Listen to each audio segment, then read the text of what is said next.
Thanks for tuning in to another show in the Next Reel family of film podcasts. Want to skip those ads and get early access? Become a member at truestory.fm/join and discover all the other great perks that come with it.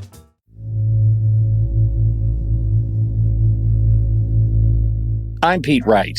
And I'm Andy Nelson. Welcome to the Next Reel. When the movie ends, our conversation begins. Ju-on, the curse, is over. Once you encounter it, it will never let you go.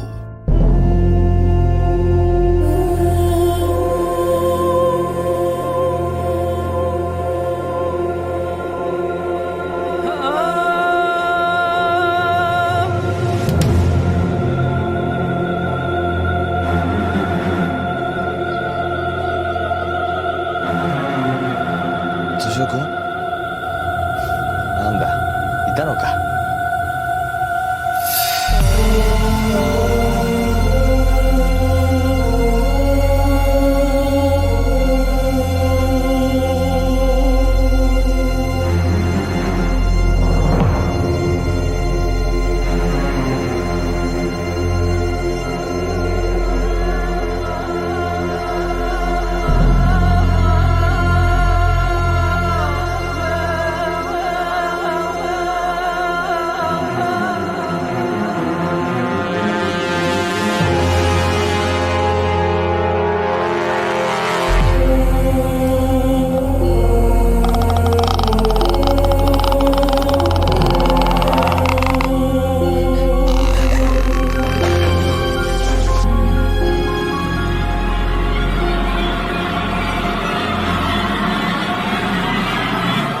So we're talking about this movie because it's your series, and it's a big fat welcome to a new series in this season.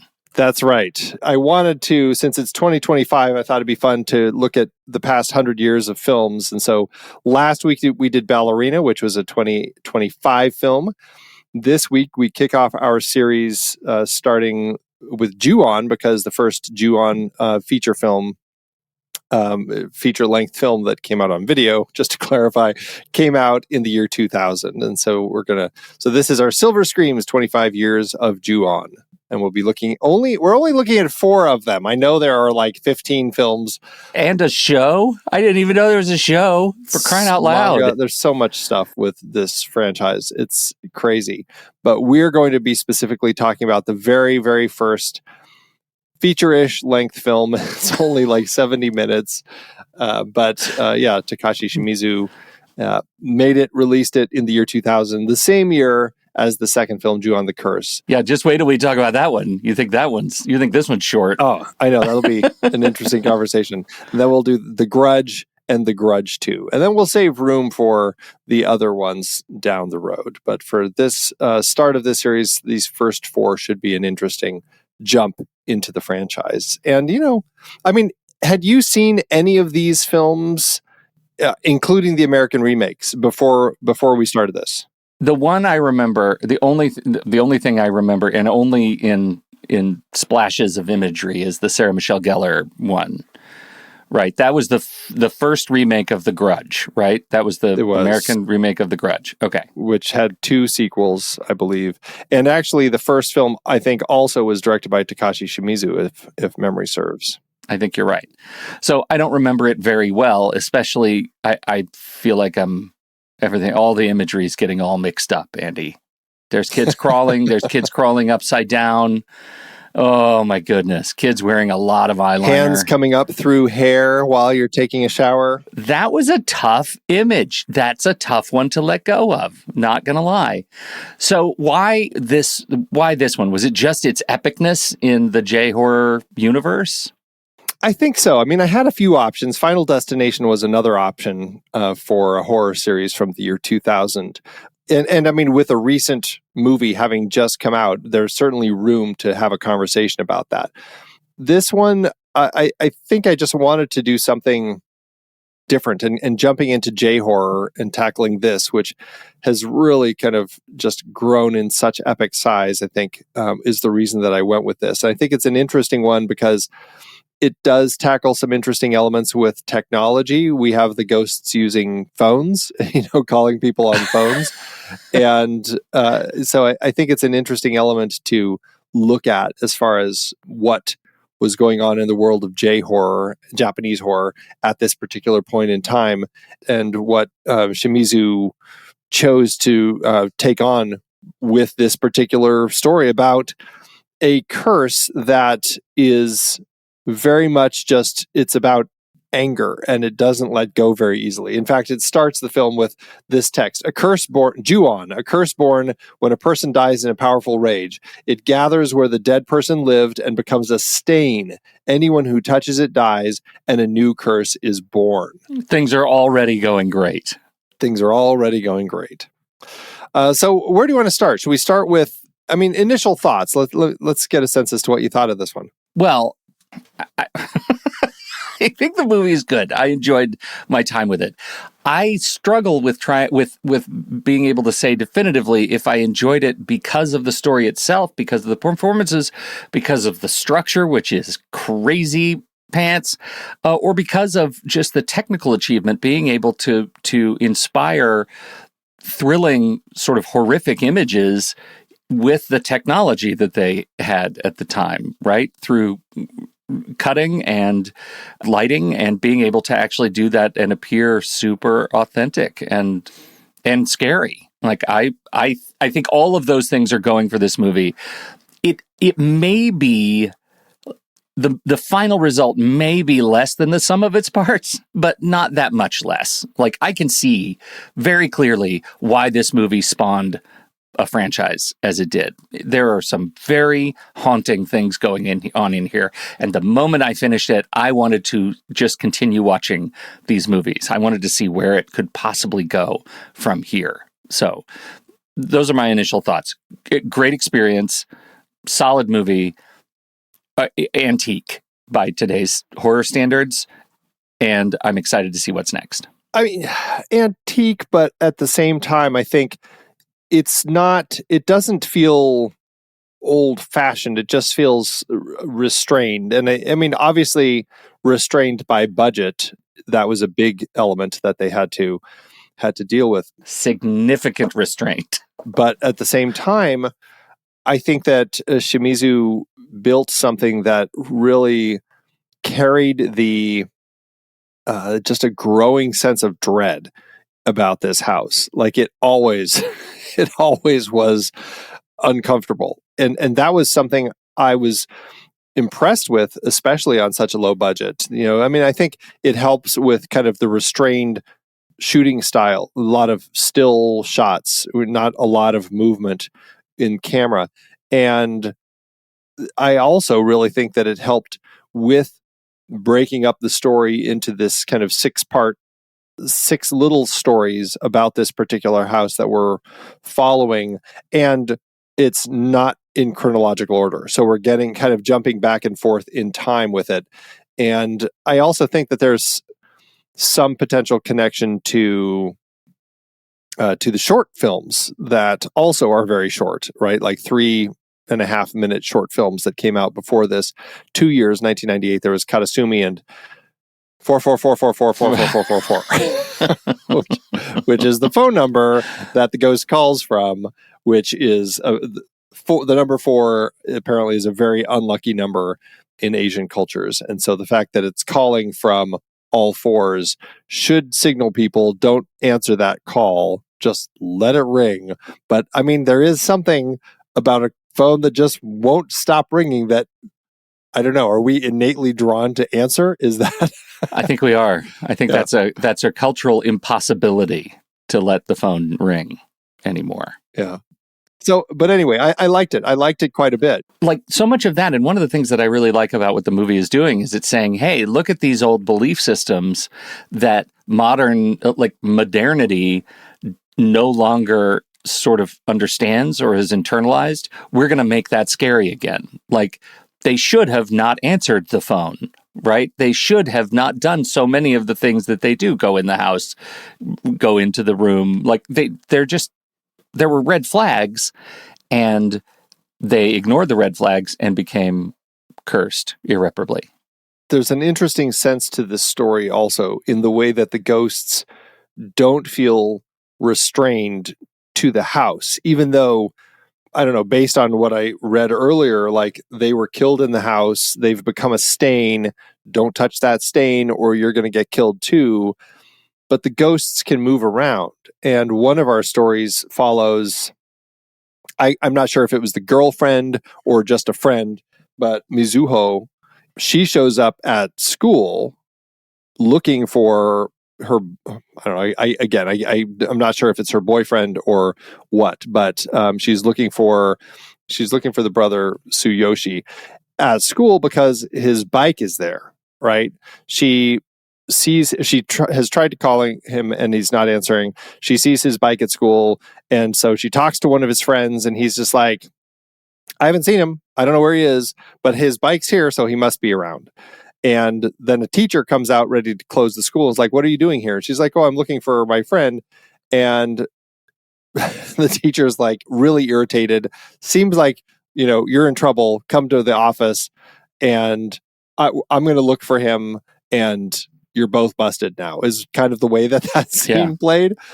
But then the teacher puts her in the classroom, and Mizuho is now hanging out in this classroom, presumably because we know that Tsuyoshi lives in the house where the ghosts are. We're assuming that he has been killed. I mean, we don't know what's happened to him. But now Toshio, the little boy ghost, attacks her, or like shows up, like pitter-pattering around the classroom, and shows up, and she's hiding under a desk, and she reaches up trying to get the phone that's ringing above, and of course it's his ankle, and we don't know what's going to happen to Mizuho, but we are sure it's not good. So obviously they're moving around also, right? Yeah, they show up anywhere because once the curse grabs the person, it doesn't let go of the person. So wherever the person goes, that's the book of the vampire of this story. Right. So I feel like we should talk about the story. Yeah. Do you want to do it chronologically, by character, by... I'm thinking let's do it chronologically just so we can make sure we're making sense of the story. Oh, good luck. And then... I think it's not that hard to figure out. Oh, my goodness. Okay. All right. Here we go. It starts with the school teacher. Yes. It starts with the school teacher who, yes. But even before the school teacher, we should just say, like, there's a backstory that we get bits and pieces of through all of this. And that backstory is that this school teacher had gone to school with Kayako, and she seemed to have an attachment to him, perhaps an unhealthy attachment to him, right? Like there is this sense.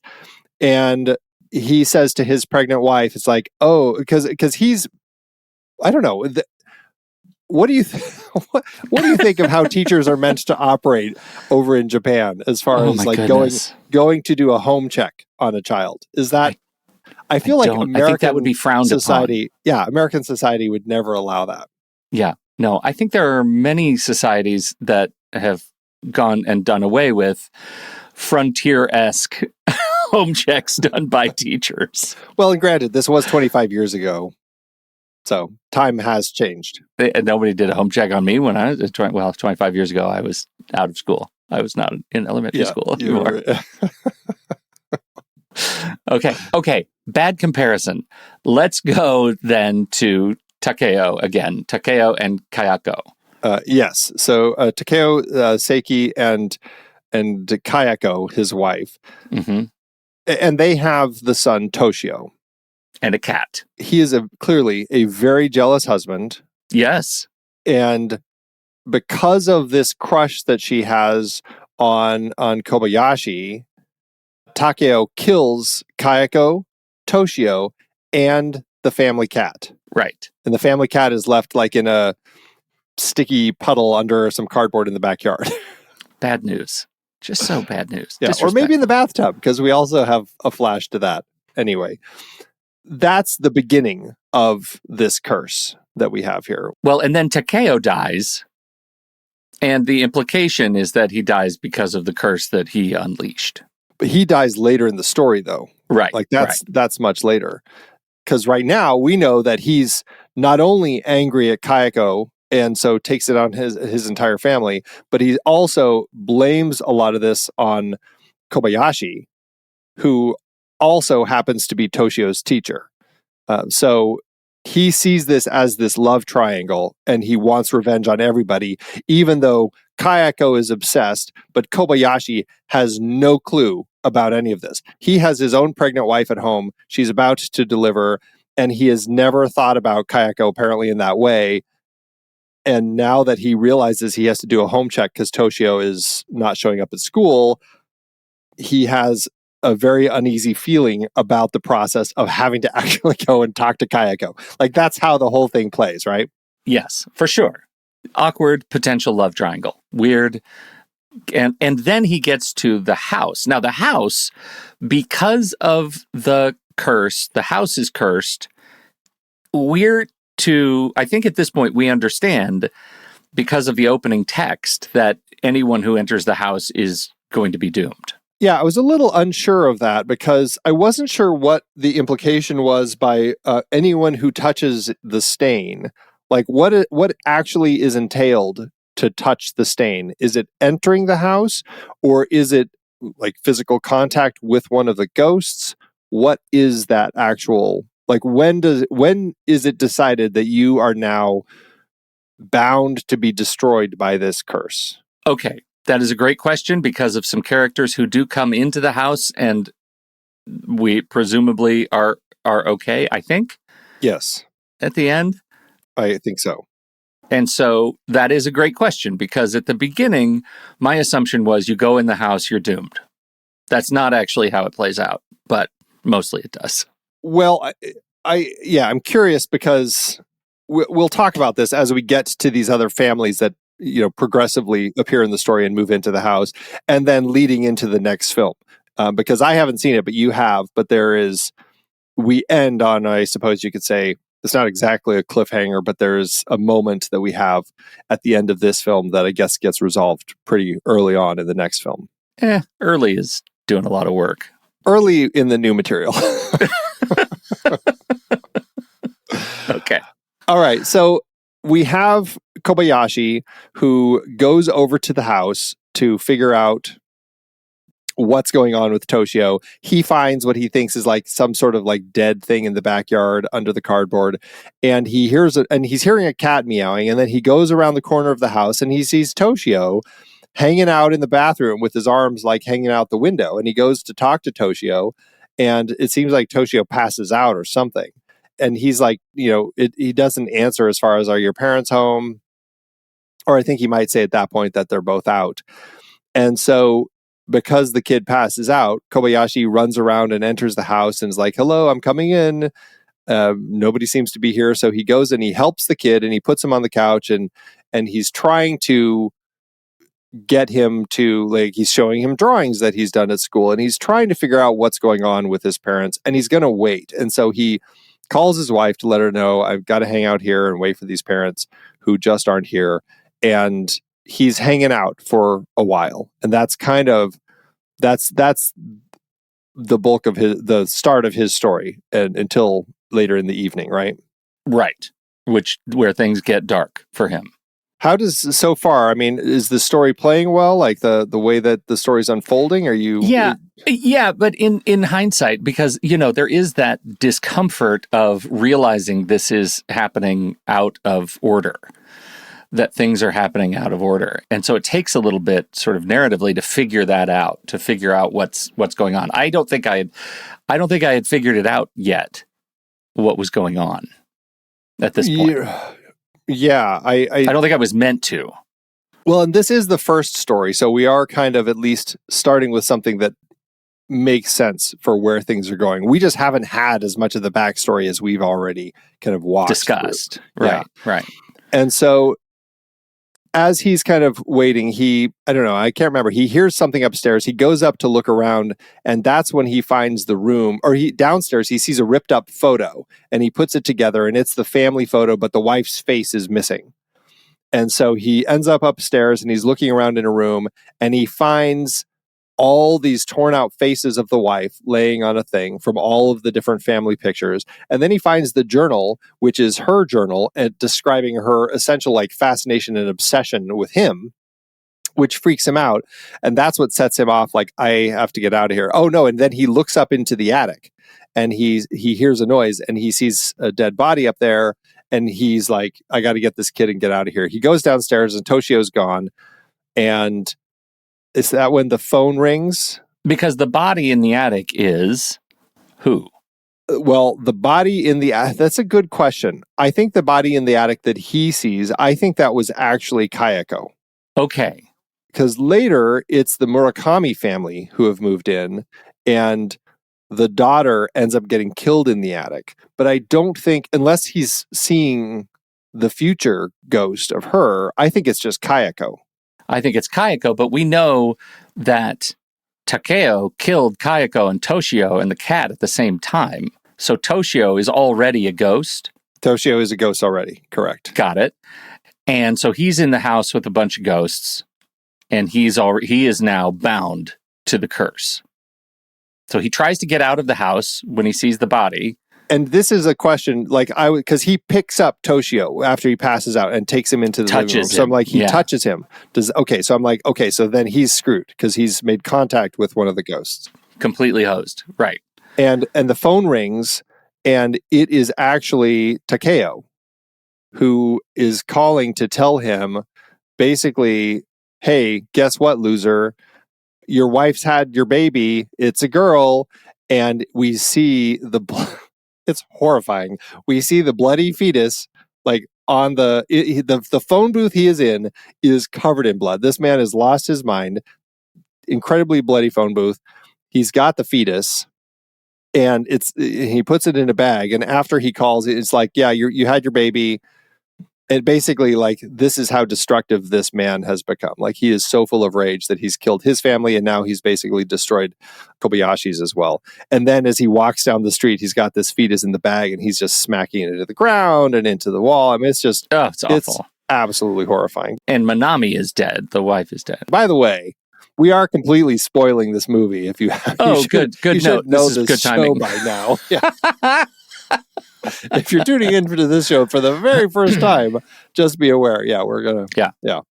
Okay, so Manami is dead too. Manami is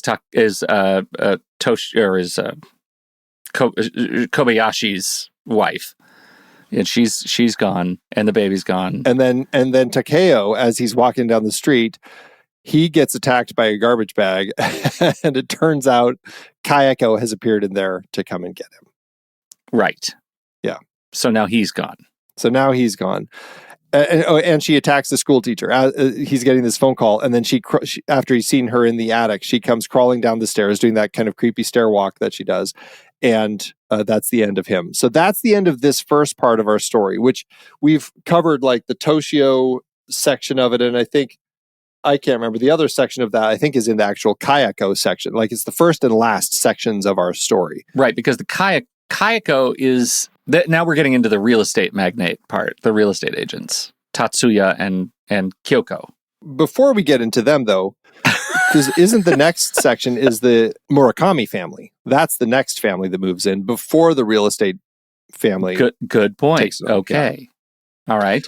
So at some point, this house has been dealt with and cleaned out, and now the Murakami family is living there. There's Kana, her tutor Yuki, are there. Her mom says hello to them and then walks out, and her brother Tsuyoshi. So we've got those 4 people in this house, and guess what? They start seeing some weirdo stuff too. Right, exactly. We start with the 2 girls doing the tutoring in the girls' room, and this is where I felt like, wow, the writing has gone downhill suddenly. The performances have drastically dropped. Everything about this second story, filmically, really took a turn. And I was like, oof, we just entered rough territory. And I don't know if it was the girls or what, but like their dialogue about boyfriends and stuff like that, like I was like, this is going to be rough. this is going to be rough. Did it ever resolve for you after this period of roughness? It does, because luckily we get out of the them talking about boyfriends and all of that. And I could take it or leave it. Their story. You're right. Like I didn't find a whole lot there. well, because the tutor remembers that she has to go to school to feed the school rabbits. Like, she looks at the time and realizes, oh crap, I got to get out of here. Now, and was that the same actor? That was Yuki, and it was Hitomi Miwa. Was that the same actor in the short film that was Katasumi? Hitomi Miwa was in the movie. In Katasumi, it's not. It's Ayako Omura, Kana Kashima, and Takako Fuji. Oh, Takako Fuji is in it as Kayako Seiki. Yeah, she's Kayako. She comes in as Kayako right. at the end. But Got the it. two girls are different. She has this moment where it's like she looks at the time and suddenly runs out. The way that happened was so strange, because we don't get a cutaway to the clock or anything. Like, she looks up, like, which is something that happens in this film. People look up and there's something on the ceiling. So much looking up. And she looks up and she has this look on her face like, oh crap, there's a ghost up there. But then she's just like, I forgot I have to go to the school and feed the rabbits. So I was like, oh, okay, off you go then. Is she the one who, is it her dead body that we find later? Or is it, I thought so. okay, it's not the girls from the short film. No, I don't believe that's true. Because that's essentially the same story in the short film. Like, you've got two girls who are late to feed the rabbits at school. Yes. They run over there to do so, and then Kayako shows up and kills them. One of them has to step away. The other one gets Kayako'd. And when the first girl comes back, they're both the girls. Kayako and the girl are there to Kayako her. And now everybody's Kayako'd. They're all Kayako'd. Exactly. But in this case, there is a moment here, right? When she is searching through the attic, right? This is Yuki, is searching up to the attic and lights the lighter. It's not Yuki who's searching the attic, right? Yuki is her tutor. How does Yuki die then? Yuki is the one who leaves to go feed the rabbit. And so she's the body that they're talking about at the morgue. Kana is the one who pokes her head up into the attic. Okay. Okay. Kana's looking in the attic, sees Kayako's face when she lights the lighter, and gets pulled up into the attic, right? Yeah. It's very confusing because this chapter is called Yuki. Yes. That is very confusing. Tsusoyushi leaves the house after she's taken up into the attic. That moment is really is great and frightening. And I think any time in these movies when you have somebody lighting an isolated light source in front of haunted ghost face, it's worth a scare. And it's like points are on the board. These are great jumps for me. Good moments.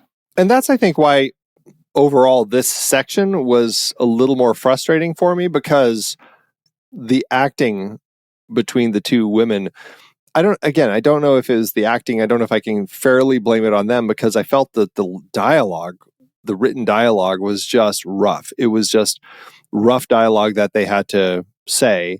But once we got through that, and once Yuki has that weird moment where she looks up at the clock and runs out of the house really quick, then we get... Pray tell, what do we get? Did you freeze? No, I don't know. I'm getting very confused, because as I'm looking at this, I'm realizing that Kana is the student. Okay, see, this is where I got confused. So Yuki, okay. So the daughter is Kana, Yuki is the tutor, and mother is Noriko, who tells the girls that she's leaving for a while. I guess the reason that I was confused is because Kana runs out of the house to go check on the rabbits and leaves the tutor in her house. I think that's why I was thinking it was her house. So that was a little weird. It's like, right, you stay here in my house. I have to go to school and feed the rabbits. Yeah, that's a good point. That's fair. That's why I think I was confused about that. So there was there was a little bit of awkwardness as far as like who actually lives here. Because I don't know, it's weird to just leave. I mean, they're obviously somewhat friendly as well, but still just leave them in your house while you go off to get some errands done. Right. And so, I mean, does that settle it? Does that settle why Kana is gone and Yuki is searching for the phantom noise alone? Culturally, we don't leave tutors alone in our homes. But they do? I guess. It's odd. And we know that she doesn't like cats. Like the first thing we see when she's sitting down to do her tutoring is she turns all the little statues of the cats away so they're not looking at her, right? Right. And especially because that's like the last thing the mother says, right? Is mother's leaving and says, hey, there's a cat on the prowl. Take care of the rabbits. Well, even the mom, as she's walking out the front, like she pauses when she hears that meow. Yeah. Almost as if she's going to investigate, but there's like, I'll deal with it later. Yeah. Right. Which seems, that's another thing that's hard to, what are they afraid of with the cats? Is it just because they have rabbits? Well, they don't have rabbits. The rabbits are at the school. Is it just, maybe it's just because Yuki is afraid of cats and she's just trying to be conscientious. Maybe. Or maybe it's just because you don't want, I don't know. It is weird. Like if there's a cat howling outside my house, unless they're fighting, I really don't bother with it. I don't worry too much. If I hear a cat fight, though, I'll try to separate them.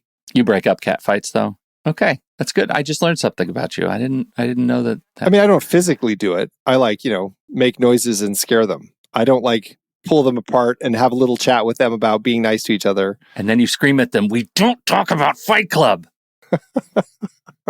All right.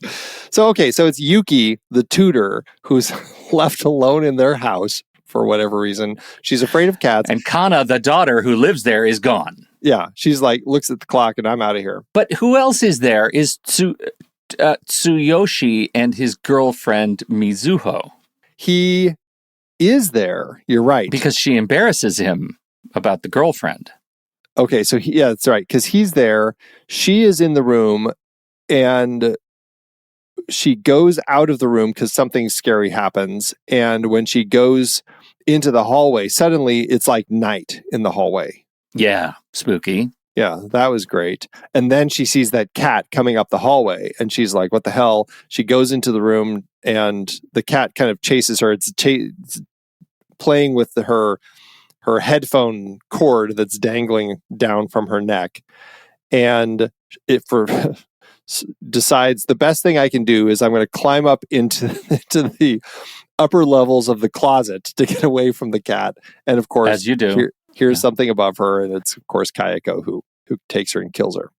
Right. So that's the end of Yuki, and now her body is, and as you said, she's the one who brings the lighter up and lights it, and Kayako is like literally right in front of her. Which, yeah, I mean, moments like this are great. Like this is what I think Shimizu does so well with the way that he crafts these stories. Is it makes for incredibly creepy moments, and it just builds a great sense of dread throughout these stories. Even if I struggle with the characters, moments like this make it shine. For sure. That's why, like, you're so right. Like, this kind of anodyne opening to this segment is forgettable, but boy, the end is just not. And that leads us to, we should talk about Mizuho now, that school. Yeah, we kind of already did, but yeah, she's at the school waiting for Tsuyoshi, who supposedly is there because his bike is there. But I was trying, because we do see him leave the house. Because this is legitimately after the first part. This isn't playing with time here. We go to Mizuho now later, who is at school. Or is this earlier? I think this is later because we see Tsuyoshi at home after Yuki has been kind of taken up into the rafters. He comes out of his room. Everything is daylight again, and he doesn't hear anything, so he just leaves. And so we see him leave the house, but he never makes it to school, but somehow his bicycle does. Or he makes it to school and is taken to school? I'm not exactly sure. Right. Or did he leave school without his bicycle? Was that something that we didn't see? We never see anything. We just see him leave the house, and suddenly... And this is why it's like, I don't think we ever find out what happened to him. Do we? All we know is that he has disappeared and Mizuho is looking for him at school and she gets taken by Toshio. Right. This is after she picks up the phone and it was the cat calling her. Right. It Brilliant. Was the 444 number. Meow. Yeah. Right. And then she looks down and it's Toshio and he looks haunting it as ever. Yeah.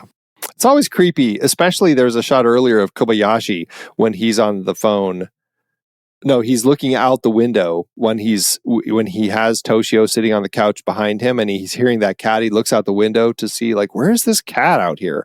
And we get this great shot of him facing out as he looks around, and we have Toshio out of focus in the background, but we can see his mouth moving, and that's when we realize he's the one making the meowing sounds. Yeah. Haunting. Creepy. Haunting in-camera play with depth of field that is super scary. Really innovative. Yeah, it's great. And underappreciated by my, things that he was capable of generating in this movie so simply. It's really, really great. So Mizuho gets taken at school, and now we go into the story of Kana, and this is the detectives. We start this with our detectives who... Yoshikawa and Kamio. And they're looking at this mutilated body of a high schooler. This is a different girl. This is Hisayo Hoshida, who is killed. One of two students scheduled to feed the rabbits. The other one had to have been Kana because of what happens to her when she comes home. Okay. Right. The body is found at school, dismembered, with dead rabbits and a jaw nearby. A human jaw. I thought they said in her, regardless. Okay, I didn't catch that. There was a jaw. We don't find the body to whom the jaw belongs. No, her body is so horribly mutilated. They're like, there's no way that this could have just happened, but it couldn't be suicide. We don't know what would have done this. Now, the cadet comes in at that point and says, hey, a witness had seen two girls, Hisayo and Kana, come to feed the rabbits. And we're now sure that those are not the girls in Kitsuyama. Wait, was that the name of the short film? In the short film? Katasumi, right? Katasumi. It is Hisayo and Kana. So that's the story that we pick up. It's just here. different actresses. Okay, yeah, this is the investigation of the death of the girls behind the school that we saw in the short film. Correct. Great. And Kana is the one who is the last mutilated girl. And it was Kana's jaw. No, Kana's the first mutilated girl. Hisayo finds her. So Kana is the one who's laying in the debris. And yeah, I mean, it's helpful to go watch these short films. They are on YouTube. They're very short. Like you can, and they're in one video file. We'll put a link in the show notes. So you can just watch these back to back. It just gives you kind of a setup for these stories. But Katasumi gives you kind of this particular story of how Hisayo and Kana got killed as they were caring for the rabbits. Right. And we do see Kana missing the jaw later with the face kind of pulled off. Right. Because after the detectives chat a little bit, we see mom come home. So Noriko comes home and she's calling out the kids. No one seems to be home. Actually, I think this might be one of those things like, where does this take place in the line? Because she gets a phone call, and I think it's Mizuho who she's talking to, because she's saying like, oh, he's not here. She's calling for me. I don't think he's here. Yeah, because she's looking for Tsuyoshi. Yeah. So I think that the stories are kind of happening simultaneously, because we have, and then somebody comes in and we see behind mom, who's not looking, whoever it is who makes it into the house is definitely covered in blood. They're not looking good. For sure. And they start shuffling up the stairs. Mom hears them, puts the phone down, and goes she notices the blood trail on the floor and follows them up. And sure enough, it is her daughter Kana who has come home, and Kana is missing a jaw and comes for mom. And that's the end of mom. Mm-hmm. Yeah. Okay. That takes us back to Kayako, yeah. Back at the Kobayashi and at the Seiki house. We're years before, right? Well, we have the Kayako story, and then we go to Kayako, and that's what you're talking about. Because the Kayako story finished kind of the whole thing. That's where we see the final story of the teacher and the husband and the resolution of destroying the fetus and everything. Right. That's right. And then we go to Kayako, and this is jumping forward to the point where the Murakami family, they're all dead, and the police have done their investigation, left everything there, and this eager realtor, Tatsuya, has purchased the house for cheap, thinking that he'll be able to turn it over in some way. This is a really interesting story because he brings his sister, Kayako, to look at the house because she has some sense of spiritualism. Like she can connect to ghosts and stuff like that, and wants to get her read on the house and if there's a way that he can potentially get rid of whatever evil energies are there so that he can more easily sell it. And that's where, and you can get a sense, like as soon as they show up at the house, like she's already hesitant to walk through the gate. Yes. And I thought that was like, this story I thought was really interesting and a great way to end this film. I don't know. I find it interesting to kind of take it on in this way where we have now somebody who has a connection to the spirits, but we're also getting a sense of, is it only people who can sense the spirits who are going to run into this issue because of this whole Saki thing that is worth talking about?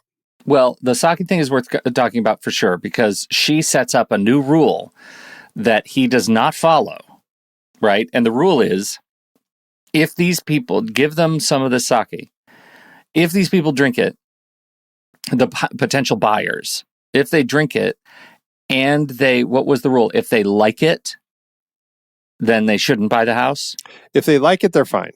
Oh, if they like it, they're fine. If they are repulsed by it, then they shouldn't buy the house. Yeah, because particularly is like a plagued. refined sake is what she said.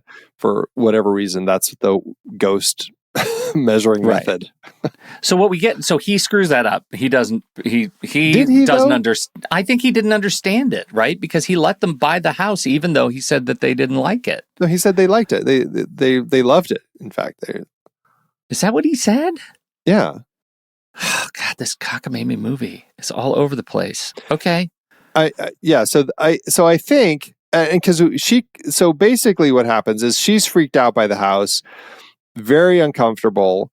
She quickly tells him to bring some refined sake. It has to be refined. She takes a gulp, can barely contain herself. And so she goes and she spits it out the window and she says, leave this in the room, I guess to soak in the energies. I'm not exactly sure. And if they spit it out, don't buy it. If they're fine, then they don't have enough of a connection to the spirit world. So they'll be fine in the house. And I guess that's what I really wasn't quite sure to take away, because I don't know, were we meant to think that everybody in the Murakami family has some sense of this connection to the spiritual world? Same with Mizuho, all the way over at school. Like, are they all spiritually connected so that they will see these ghosts and get killed by them? Well, I think so. Yeah, I think so, because this is where, because the rules change around the curse. It is no longer, at some point, it's no longer confined by space or time. It moves. Yeah, it moves through phone calls and relationships and physical contact, obviously, but everyone is equally doomed, I think, regardless of intention. That's the idea that I get from the end of this movie. And Yoshimi is then possessed by Kayako at the very end, right? You see her turn outside the through the screen door. That's interesting. I didn't take it that way. So what happens is she calls her brother, or he calls her, says, yeah, I sold the place. And she's like, you're supposed to tell me. He's like, it's fine. I gave them the sake and they were fine. Nobody had any issues. And she decides, his sister, Kayako decides, I'm just going to walk past the house and just see what I see. And we do see her go by, and we see the husband just kind of like casually leaving, and he looks like he hasn't seen a ghost. Everything seems hunky-dory with him. Maybe what her brother did is only give the husband sake. I don't know.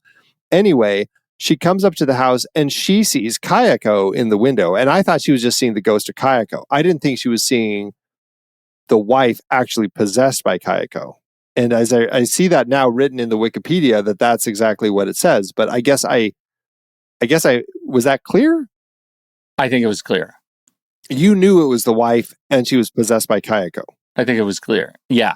Because that's when what's her name, Kayako, looks at her. I mean, she's giving fear, right? She turns around and is terrified.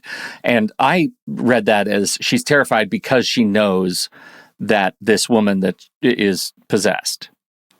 And let's not forget, one of the things we didn't talk about is that in that call, when the brother says, hey, I need you to go check out my son, he's doing weird stuff now, right? So it is moved into the real estate team, the curse.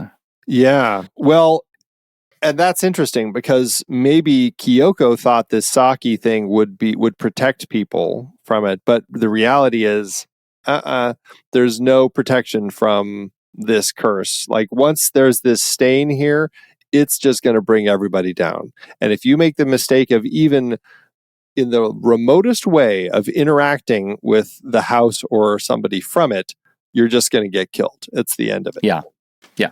I don't know how the mailman is able to keep delivering mail. He just throws mail at the house from the street. This is one of the things that I think works really well for the movie. And you should sort of see now how it takes off because this is such a cyclical story, right? There is a fight with the curse wins, the house is clean, new people move in. There's a fight with the curse wins, the house is clean, new people move in.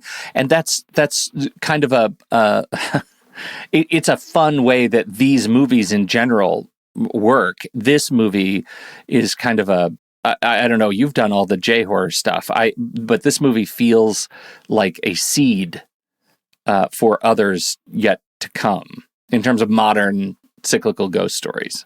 Yeah, and I think there's an element to just the nature of a curse that just keeps going, right? And I think that's something that it seemed like an interesting element that this Japanese horror film kind of tackled. Because normally when we see ghost stories, it's like somebody finds out their place is haunted, the ghost seems threatening, then they find out the ghost just really wants them to do something and to help them find resolution for whatever had happened to them. The person figures it out, the ghost is resolved, and the guilty party is actually either killed by the ghost or put in jail or something like that. Like that seems to be a typical ghost story pattern. This chooses to break that by saying this ghost is never going to be satisfied and it's going to spread, and just anyone who comes in contact with it will die tough. And that's an interesting new angle that we have on this ghost story. Well, and the fact that as you're watching it, because of the nonlinear aspect of the film, you're watching it, and the moment you think you're starting to piece something together, another branch of the story ends horribly, right? And that recursive structure is really important to this movie. That there's no start, there's no end, there's no escape, there's no closure. It's just horrible dread across the long arc of time. Right. And it will be interesting to kind of continue this franchise. I'll be curious to keep watching and explore where do they really go with this franchise as it continues? Because like I said, there are a lot of these movies. And so I'm curious how in depth does this curse go? Is it always Kayako and Toshio? Do they somehow in turn integrate some of these other ones? Because like you said, it was Kana who appears as a ghost to her friend, right?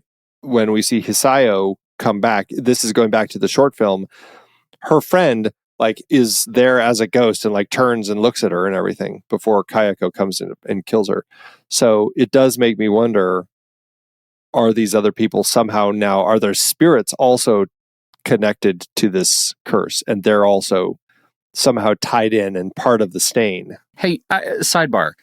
This movie came out, I think, pretty quickly after the Japanese Ring, right? After Ringu? Ringu was, I believe, 2 years earlier. So I haven't seen that. I haven't seen Ringu. When you look at the structure of that film, is there anything that this film sort of apes from that? No, not really. It's a very different type of story. And actually, that one's based on a novel. series. So that one came from a novel.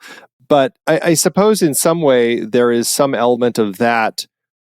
There is a recursive element in it where in order to not get killed by the ghost in the ring, you have to make a copy of this videotape and show it to somebody else. And then you've passed it on to them. Okay. And you've saved yourself. So there is this way to kind of keep her from coming for you.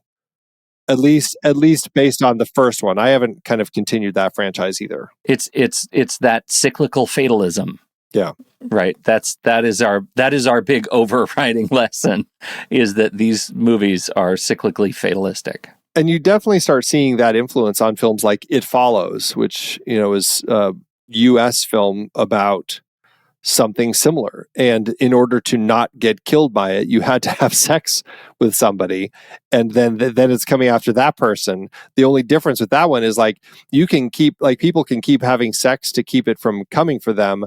But eventually, once it kills that person, it still will then work down the line, back up the line, eventually back to you. Like you can't ever escape it except for the fact that people just keep having to have sex.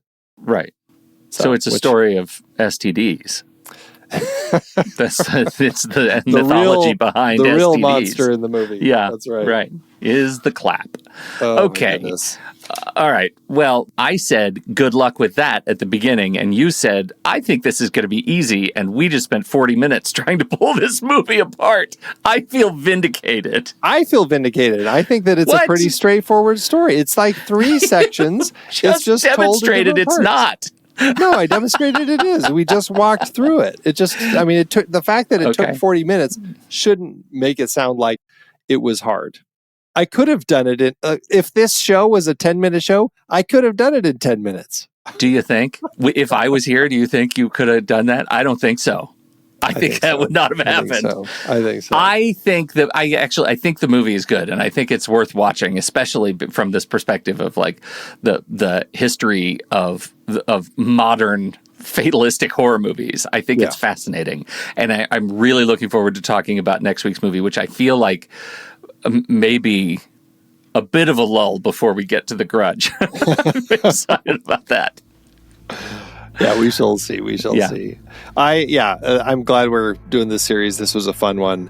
And all right, that's it. So we'll be right back. But first, our credits.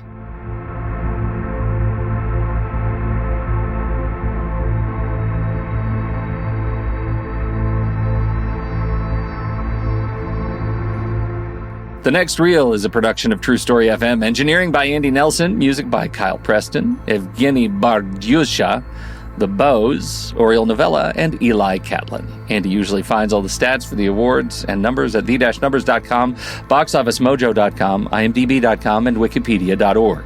Find the show at truestory.fm. And if your podcast app allows ratings and reviews, please consider doing that for our show.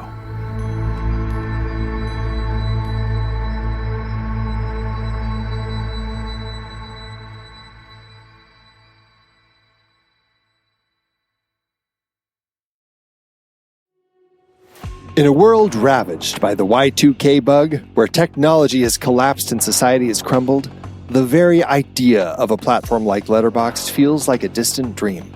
Imagine for a moment the despair of navigating the chaotic landscape of cinema without a reliable way to track your films, create lists, and connect with fellow movie lovers.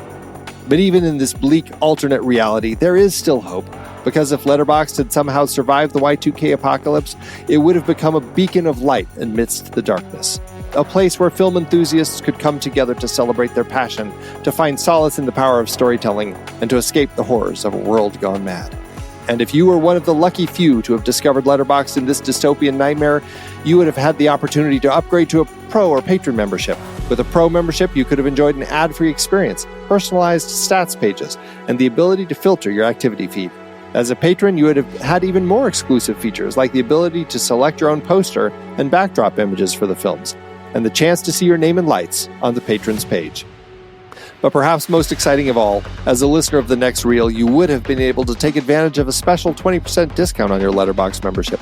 by visiting thenextreel.com/letterbox or using the code NEXTREEL when signing up.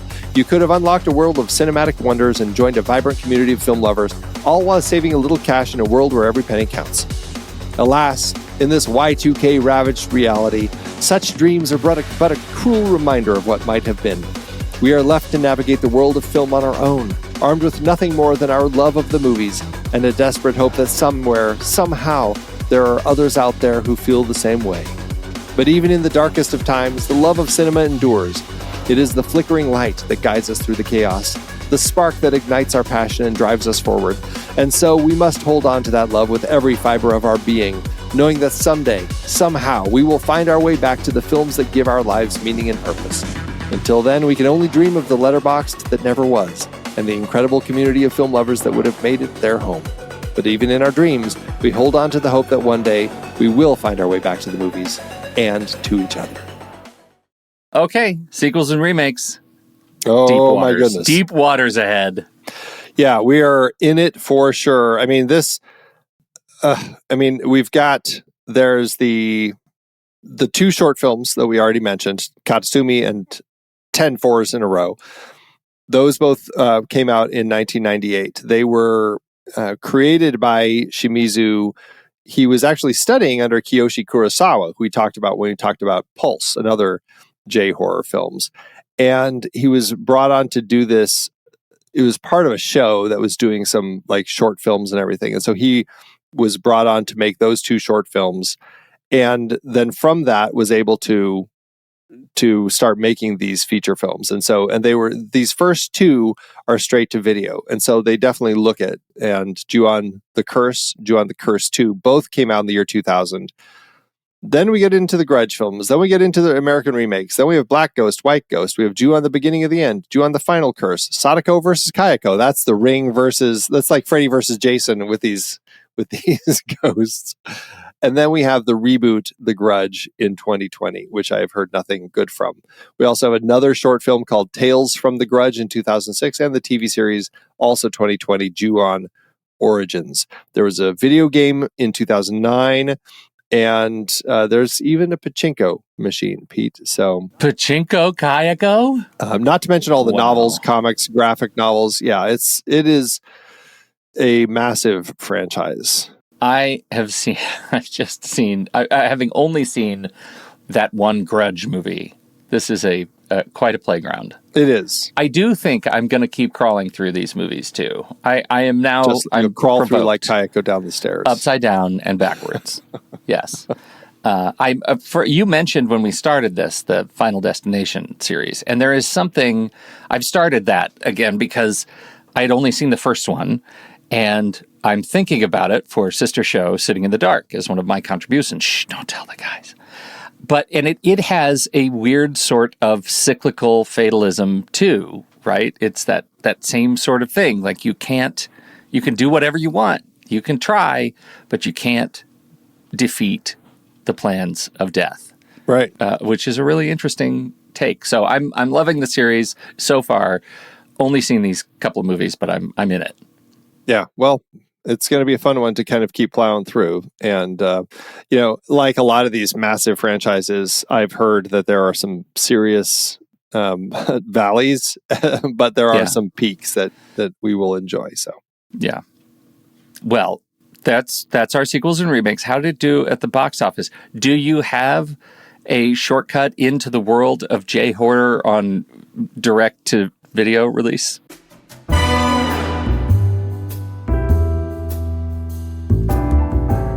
Yeah, that's a real trick. This is one of those incredibly frustrating films because no one puts these sorts of numbers out there. This is an example of, as you said, kind of the direct-to-video, aka Japanese V-cinema. So I guess it's no surprise. What I did find was this. The movie was released on home video February 11th, 2000. And then AllMovie said it was, quote, a surprisingly effective low-budget horror video from Japan, end quote.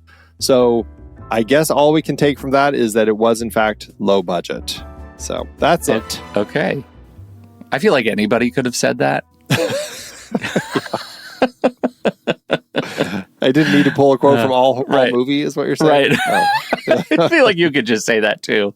Andy Nelson said it's surprisingly effective low-budget horror video from Japan. We're all fine. All right. Well, I'm, again, glad we're in it. Can't wait for next week. It's going to be fun. Yeah, it will be fun for sure. All right, we'll be right back for our ratings. But first, here's the trailer for next week's movie, Ju-on: The Curse 2.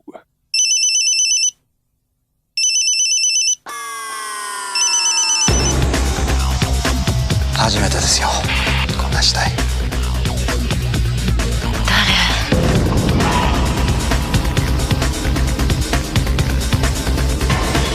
佐伯かや子だ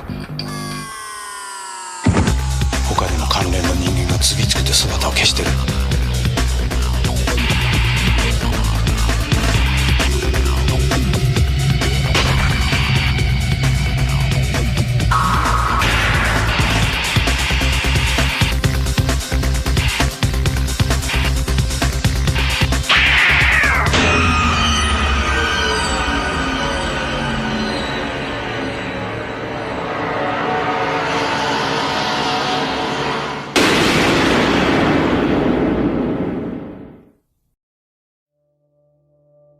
Have you ever wondered what happens to the episodes that don't quite end when the credits roll? Sometimes it's what you don't hear, the stories left unfinished, the voices that linger, the scenes that stay with you long after you've turned out the lights. The Next Reel family of film podcasts is a bit like that. For just $5 a month or $55 for the whole year, you can unlock the kind of experience most listeners only sense in passing. A personal podcast feed just for you, ad-free, extended editions, bonus content, the secret chapters that keep whispering when everyone else has moved on. Maybe it's a little selfish, maybe it's a little dangerous, but once you enter, you'll never go back. Your support keeps the lights on so we can keep telling these stories, even the ones that haunt us. Ready to cross that threshold? Become a member at truestory.fm/join. And just remember, once you hear what you've been missing, you may never listen the same way again. Letterboxd, Andy. It's Letterboxd time. Letterboxd.com/The Next Reel. That's where you can find our HQ page. And this is where we apply our hearts and stars. Stars and hearts. I'm very excited to see what you're going to do here. I really enjoyed this. I mean, it's simply done, but effectively done. And I think that's what I really took from this for the most part, is that Takashi Shimizu really has a handle on the tone. Even if I struggle with some moments of the dialogue, the tone through this just allowed for these quiet moments in a house to suddenly just be filled with some haunting dread. So I had a great time with this. It is still kind of low budget rough, but I just think this is a great start to it. I'm kind of torn between 3.5 and 4. I feel like I'm leaning toward, I think I'm going to say 3.5, but it could easily be a 4-star as well. I am going to say, just because of where we are in the series, I'm going to be a little bit more conservative than you. I'm going to give it 3 stars. I enjoyed it, but I want to leave some room for non-direct-to-video improvements that I'm excited to see, especially now that I know the story of Toshio and Kayako and the backstory. I'm excited to see what's next. So let's see. I'm optimistic. 3 and a heart.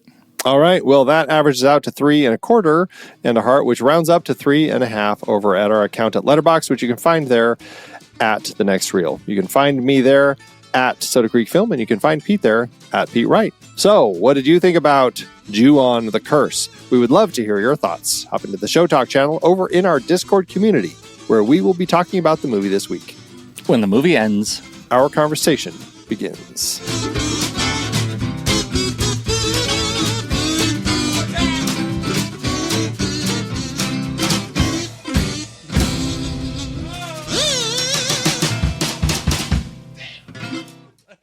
Letterboxd, give it, Andrew. As Letterboxd always doeth. Okay. I'd like to enter the fray here with a review that comes. It's been a long time since we've done one of these, but a review with no punctuation. Oh, braver man than I. Go for it. This is a Margaret Atwood-esque review. Here we go from Nathaxene. Goodbye, heart. 5 stars and a heart.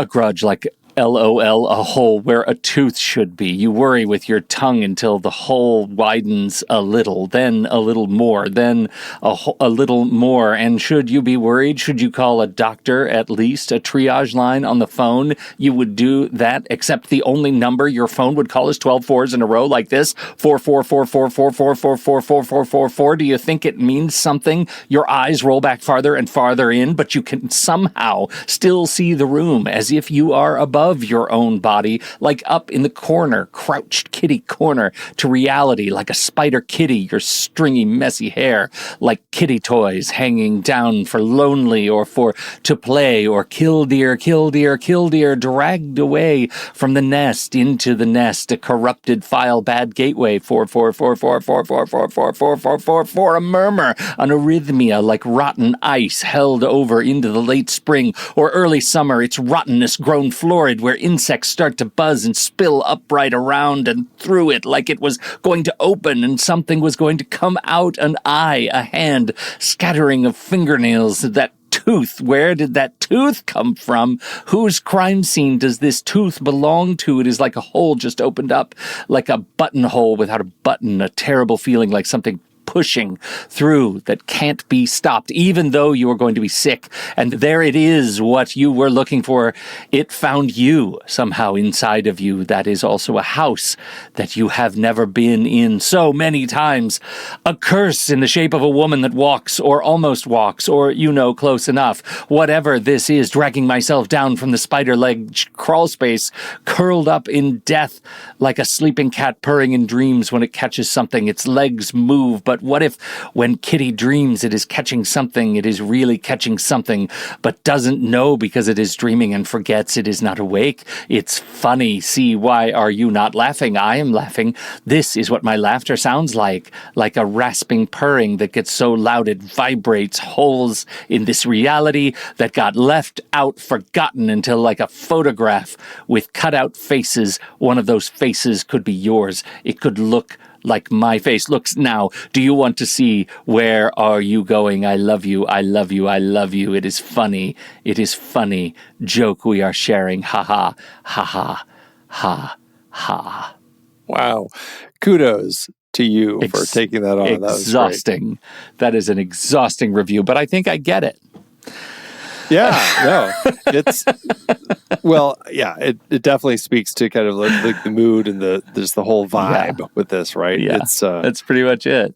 It is a creepy one. Nailed it, point by point. Well, I just have this simple one. It's 4.5 and a heart by Gabs, who says, "If someone meowed at me, I'd do the same." Yeah. Okay, very good. In contrast, very simple. Remarkably simple. Yes, indeed. Thanks, Letterboxd.